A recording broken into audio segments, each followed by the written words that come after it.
Dude, I'm going to put up one of your custom espadas. Sweet. And no, they're not in stock, so we're just using it as a, I don't know, tabletop decoration for now. Something more to look at. This is the Savage MSR 10 tabletop review. All the shooting is complete. We have a couple of opinions. Maybe you're interested in them. Maybe not. I'm thinking if they clicked on the video, though, they kind of are. Yeah. You know, so let's see. Where are we? Ad revenue has never recovered. And we spent, I don't know, probably shooting this gun alone, probably 200 bucks. Oh, yeah. Maybe more. Because we used the match ammo. We don't keep track of that. Maybe $200 to $300. So we don't know what the future holds. The contract I've always said is you watch them, I make them, and that's kind of where we are now. As long as they pay for themselves, it keeps trucking. Right. And actually, it gets surprisingly pricey between having to buy certain guns and keep them around, and buy the ammo and buy the accessories and the sights. And yeah. True. So we bought that, we bought that, we bought that, we bought that, we bought that, we bought that, we bought that. Pretty much everything. Actually, this was purchased too, the M&P 10. It's this is on loan from the Great American Gun Store, Gunnies. Link below. Buy everything from them, even your underwear. Because they're making this show possible and they're minimizing our costs. Yep. Because I didn't have to go out and buy a $1,200 gun to review, which we did. For years. Then we'd sell it, lose a ton of money, buy it again, lose a ton of money, buy it again. That went on forever. Constantly have to take him to PFI's shop to have him let it sit on the rack for a bit. And they wouldn't sell. Much, and, They wouldn't sell. They'd sit there, and a lot of them had to pull back. Well, anyways, whatever. It sucked. That's where we are right now, subject to change. But it really kind of boils down to viewer interest. So if we're getting 50% of the subscribers showing up watching GRVs, we'll find a way to make it happen. Anything less than that, there's no guarantees of anything. That's where we are. Web store kind of helps. That's patches and super cool t-shirts, which TacDoodle has in stock now. And I think hats are on the way. Keep watching Nutnfancy Big Cartel website. Will they like the newest hat? Looking around August 1st in stock. It should be awesome. I think they're going to love it. It'll be their favorite yet. Freaking an eternity to get done, but custom made. Hey, get to the gun review. Oh, yeah. Okay, we will. Here we go. Savage MSR 10. I reviewed the MSR 15, and it was mostly a positive review. I liked it. There were some things about the MSR 15, the 5.56 version of this gun, which, you know, we covered honestly, fairly. Not going to go over them here. Watch the review. This is model number 22902. It is the Hunter model, and I have to laugh. Because they're marketing it as a hunting rifle. Sweet. Dude, it's pure on military defensive rifle, but they just put a Hunter name on it. I think just to throw off the gun haters, maybe. I don't know. I don't know. Whatever. I'm just making a small point there. It is available in 6.5 Creed, the MSR 10. Let me know how your ammo costs go on that one. Go do a couple mag dumps was purchased. Not reloaded, purchased Hornady 140 grain AMAX 6.5 Creed and then get back to me. Yeah. I love 6.5. I love the cartridge. I just wish economy of scale would kick in, i.e. the military adopting it. Yeah. It won't happen. And the price would come down. You could go buy 1,000 rounds of 6.5 like you can 1,000 rounds of 308. I actually got a buddy that bought something like that. It may have been this in 6.5 because he mentioned getting 6.5 Creed for hunting, and he has yet to sight it in. Because he's a poor college student. He splurged, spent all his money on the gun, and he keeps going, yeah, I don't know. Hey, if you ever see any 6.5 for cheap, let me know. I got to sight my gun in. It's not a great the internet, do you see comments and guys saying, hey, it's super expensive? I see a lot of guys bragging on it like ammo cost isn't a factor. I have tons of ammo for it. How many rounds? Oh, I got like 3 boxes. I've had guys come out and shoot with a project. I said, hey, bring some ammo. Yeah. We're not sponsored. I'm sorry. I can't, you know, spend $200 for your ammo today. They bring out 2 boxes. Yeah. Oh, yeah. I've never had anyone come out with enough of the ammo. inexpensive stuff. And I was like, how much do I need? I was like, you need to kind of come out with probably 200 rounds. Yeah. If you want to do a lot of shooting. And usually TMP soaks up all the costs on the ammo. And that's happened so many times. So fast. Every fun shoot I do, I'm like, go to Walmart, pick up freaking a pallet of it. No, won't do it. Hey, what about the gun review? Well, we're kind of reviewing the gun. I mean, we're talking about caliber, aren't we? Yeah. And your caliber of choice of MSR 10. I'd go with 308. That's 308. They have the MSR 10 long range. It's a 20-inch barrel. It's 10 pounds naked. Sweet. Let's let that sink in just for a moment. Hey man, the foul was that heavy and no one complained in the 60s. I think it's funny that they always feel like they have to put a Magpul PRS stock on it to make it accurate. Like all the long range ones, hey, PRS. And that adds probably 1.5 pounds. It's a heavy stock. It's a bad stock. That one actually has a side charging handle on it, the MSR 10 long range. Huh, that's kind of cool. Why didn't it put it on this model of the Hunter? I don't know. Features, here we go. We did not like the muzzle brake on the MSR 10. Is that correct? Oh my gosh, I hate it so much. It like does nothing to tame the recoil. It's loud, and yet it didn't do anything to settle the gun down. Oh, I'm just talking as someone who had to film it. That thing was concussive. It was abrasive. When I was trying to get the side angles and trying to get good footage of this thing, I swear anything outside of the shooter's little headspace here is just a waft. It's bad. So I would spin that off and throw it in the garbage. Yeah, throw on a battle comp. So there's cost. And by the way, that one has a battle comp. That is an awesome muzzle brake. Hey, it's expensive. No kidding, but it works. Yep. Hey, isn't it American made? Yep. It's expensive, American made. They love American made, and here it is. About 180 bucks, I think, for that. But dang, it works, and it's super light. It weighs nothing. One of my all-time favorite compensators, not flash hider. Barrel on the MSR 10 is kind of chunky. Check it out. Post gas block, much thicker than the M&P 10 you see at the top. Actually, for that matter, probably pre-gas block it is too. You can see it under the handguard there. 16 inches versus the 18 on the M&P 10. And I don't really mean to have this come across as an M&P comparison and contrast. It's just sitting there. So we're talking about it. And by the way, they weigh the same. They're about 8 pounds, 3 ounces naked. So they're the same weight. Albeit the M&P 10 has a polymer handguard, not the rail this one does. Right? Yep.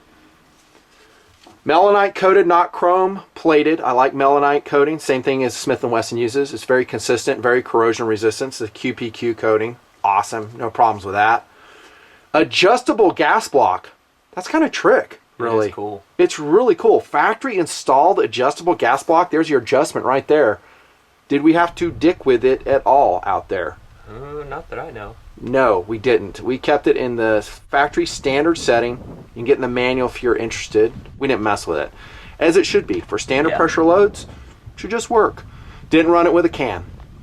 Didn't want to. So, maybe next time. I don't know. Running these DI AR-10s with a can usually introduces some drama and more time in testing. We just didn't want to deal with it on this one. You got a full test roster as it is. We had too many guns on the last outing. Thank you. Adding a suppressor effectively turns this thing into 2 guns, and people don't give a shit about that.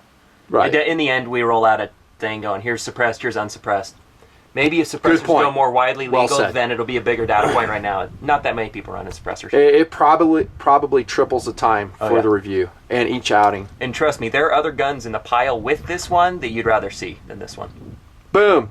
Boom. Truthness delivered. 1 in 10 twist. It is chamber for 308, not 7.6251 if you care. Now, I don't mind a thick barrel as long as it delivers sub-MOA accuracy. We'll look at that again. That takes us to the handguard, which is an MI version, Midwest Industries. I actually like the profile. It's awesome. However, the attachment system is relatively stout. You have 4 big, long steel screws. I have no doubt it's not going to rotate.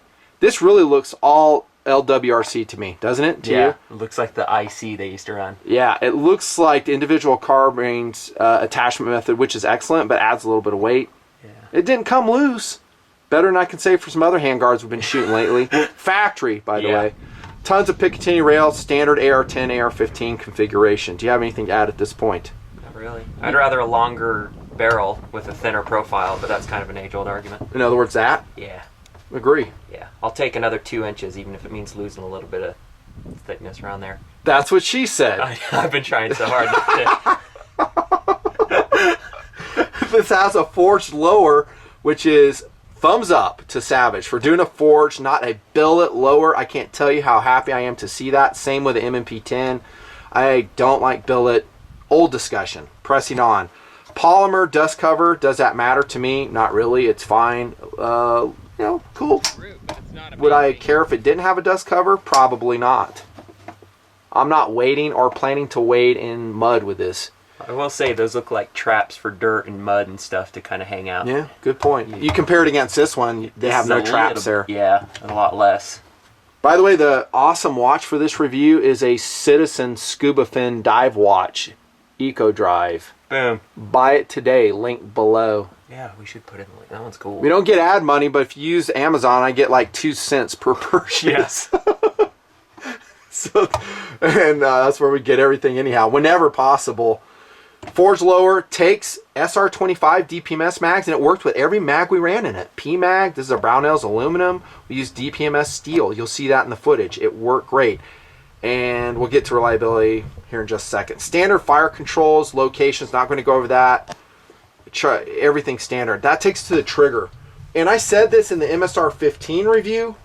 The trigger is not awesome. It's a Blackhawk trigger. It's nickel boron coated, and they make a big deal about it, how awesome it is. They do. What is with that, though? That's such a marketing thing lately. They'll give you like a GI trigger, and then they coat it in whatever techno butter they want to, and that's supposed to make up for all its shortcomings. And as I do sometimes, it comes out of the field. Like last night, I'm making my note page for reviewing this rifle, and so I click around the internet for 20 minutes, see what other guys are saying. Not a bad thing said about the trigger. Yeah. So again, I break ranks. I don't like the Blackhawk. They call it the Blaze trigger. I would dump it immediately. Hey, it's just like mil spec, or even better than mil spec. True. But check this out. Going back to M&P 10, because it's here. That is the stock trigger in there. We've never replaced a trigger in the M&P 10s we got. It's standard, and it pulls so much cleaner than that. I just, and you'll hear me shooting it. I mean, we'll mute the audio because we just do so you can see it, but you'll hear me complain about the trigger in infield shooting. I just didn't like it. Enough said. Blackhawk furniture all around, actually. So if you like Blackhawk stuff, awesome. You're going to love this gun as it comes equipped. I don't mind the pistol grip. I said that in MSR 15 review. I think it's good. It flares out, palm swell here, easy enough to swap out. Blackhawk furniture, Axiom stock. It's got a kind of a ridiculous butt pad on it. Look at this. Big rubber, that needs to be taped. Is it peeling away there a little bit? Kind of, sort of. And then the mechanism right here fell off in testing. You know, so now to adjust it, you know, not a big deal, but that's kind of cheesy that it would fall off. How does it lock? Just like any other non-locking stock, there's going to be some wiggle there. I think most guys would be happy with it. It's got a nice rollover cheek rest on it. Kind of reminds me of what's that one? The ACS? Yeah, whatever it is. That weird triangular one. So I didn't mind that. That's pretty cool. I like that. It just, stuff, when it falls off like that, it may not be a big deal to you, but it makes me think of the folks that like scrimp and save for a long time and buy a new gun, and they're so excited, and then a little piece falls off. Like they turn into a big deal sometimes where they genuinely, you know, it's kind of wounding. They're like, man, I just spent so much money on this thing. Maybe I'm an idiot for doing it. So it's a non-issue, really. Technically, whatever, you can still use it, but it's a bummer. Agree. Well said. And I was thinking of LMT. Oh yeah. The LMT stock is the rollovers like that. Hey, it's not ripping beard hair out. It's nice, and I don't think it's heavy too. I think it's lightweight. You got a staked castle nut if you care. Right there. I've heard complaints. Oh, the staking's not right. I don't know.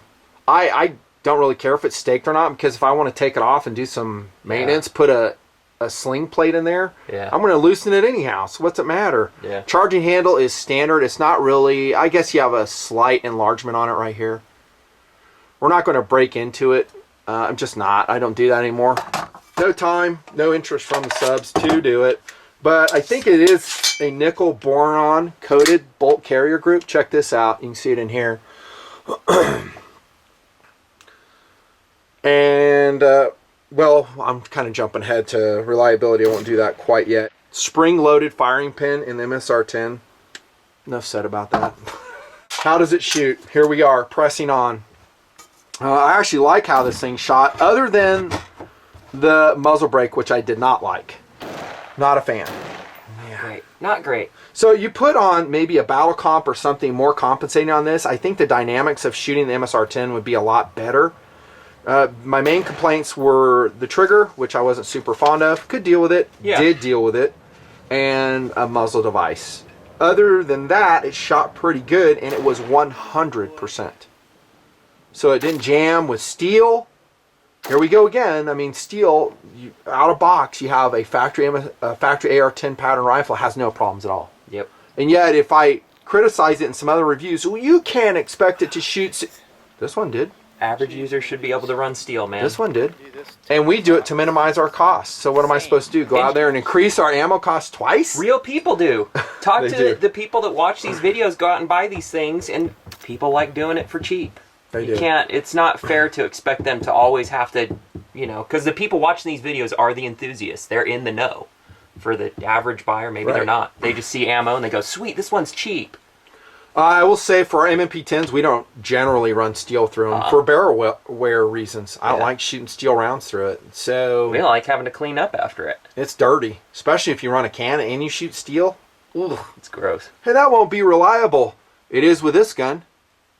That's a JP adjustable gas block on there, and I did have to tweak it. 100% reliable. There you go. And then we get to accuracy, wherever I put the target. Let's start off with the M&P 10. Why do you keep talking about the M&P 10? Well, because it's here, dudes. That's why, and it's a competitive option. Man, where did I put those? Look at that right there.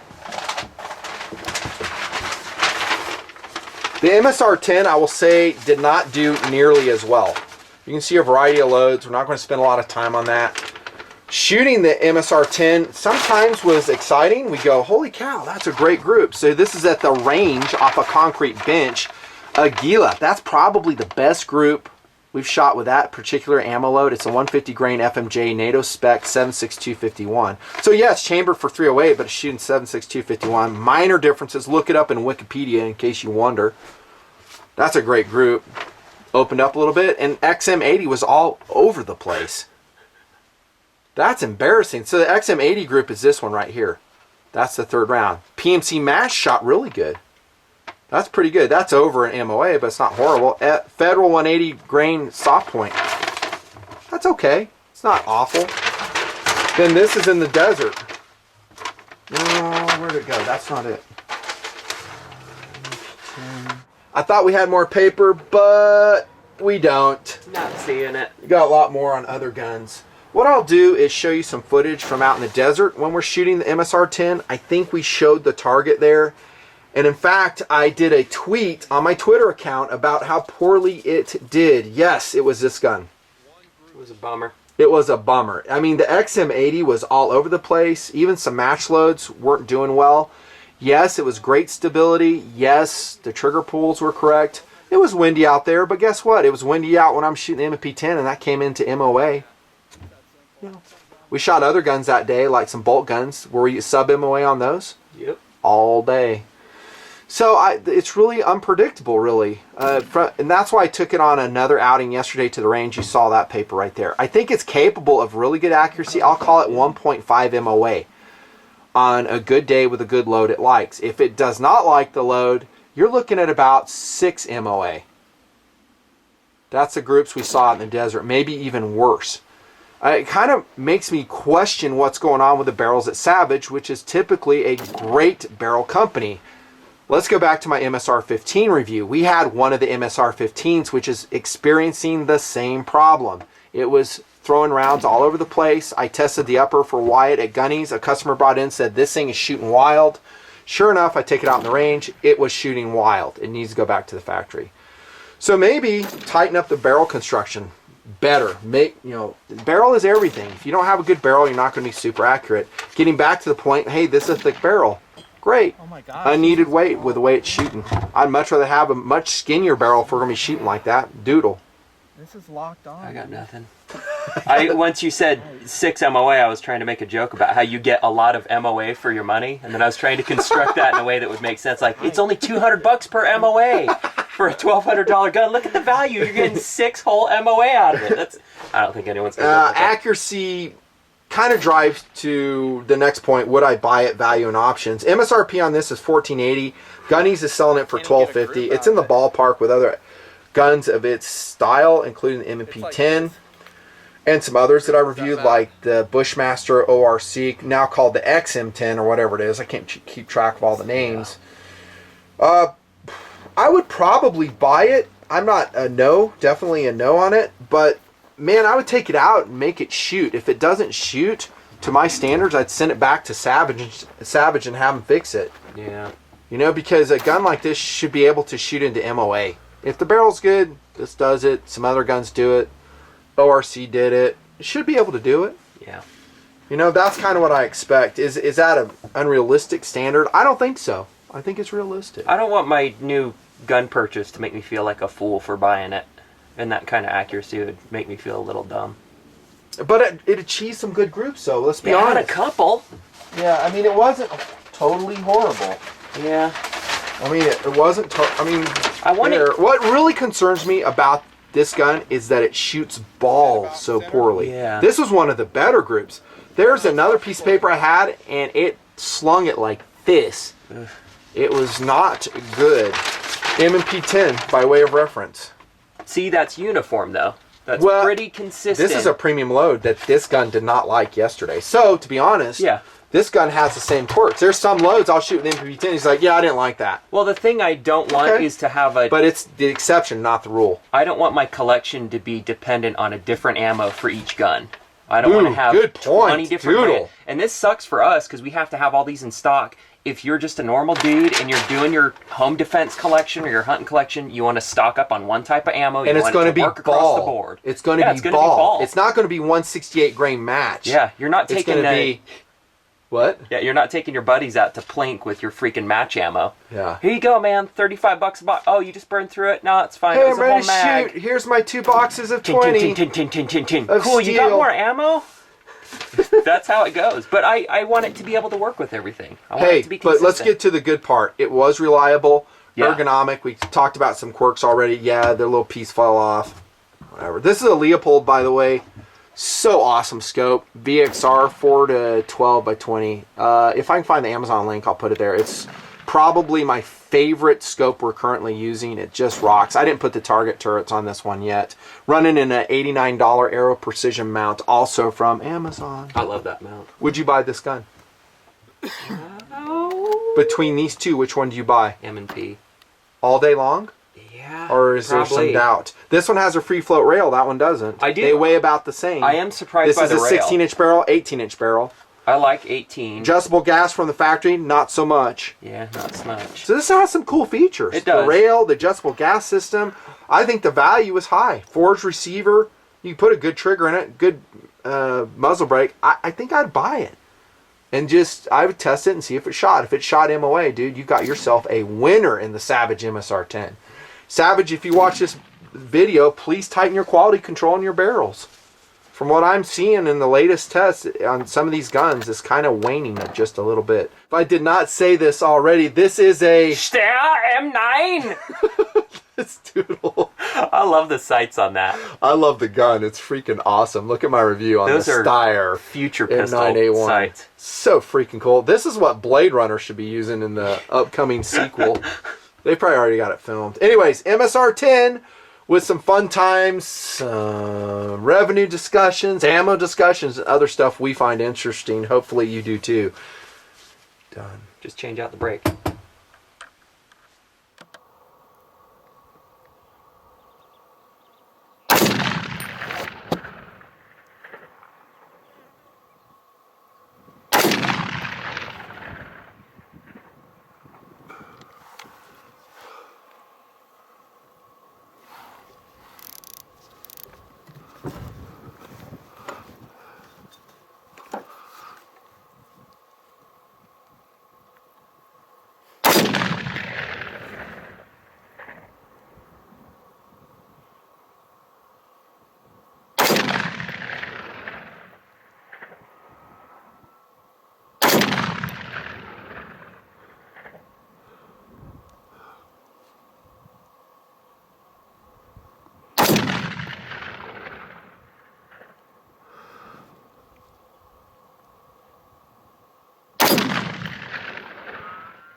Boy, that's inaccurate with this stuff. Really bad.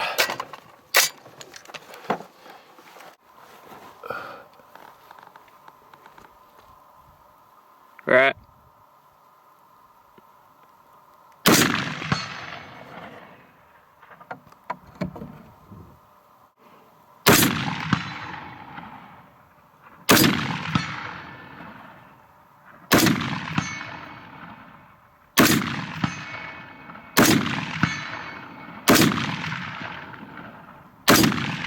Trigger is not awesome.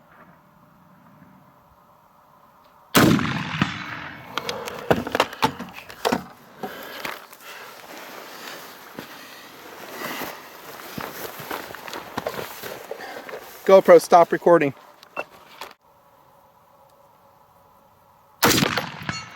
Hits.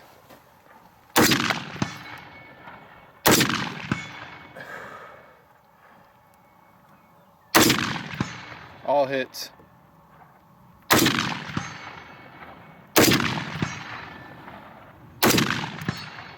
On it.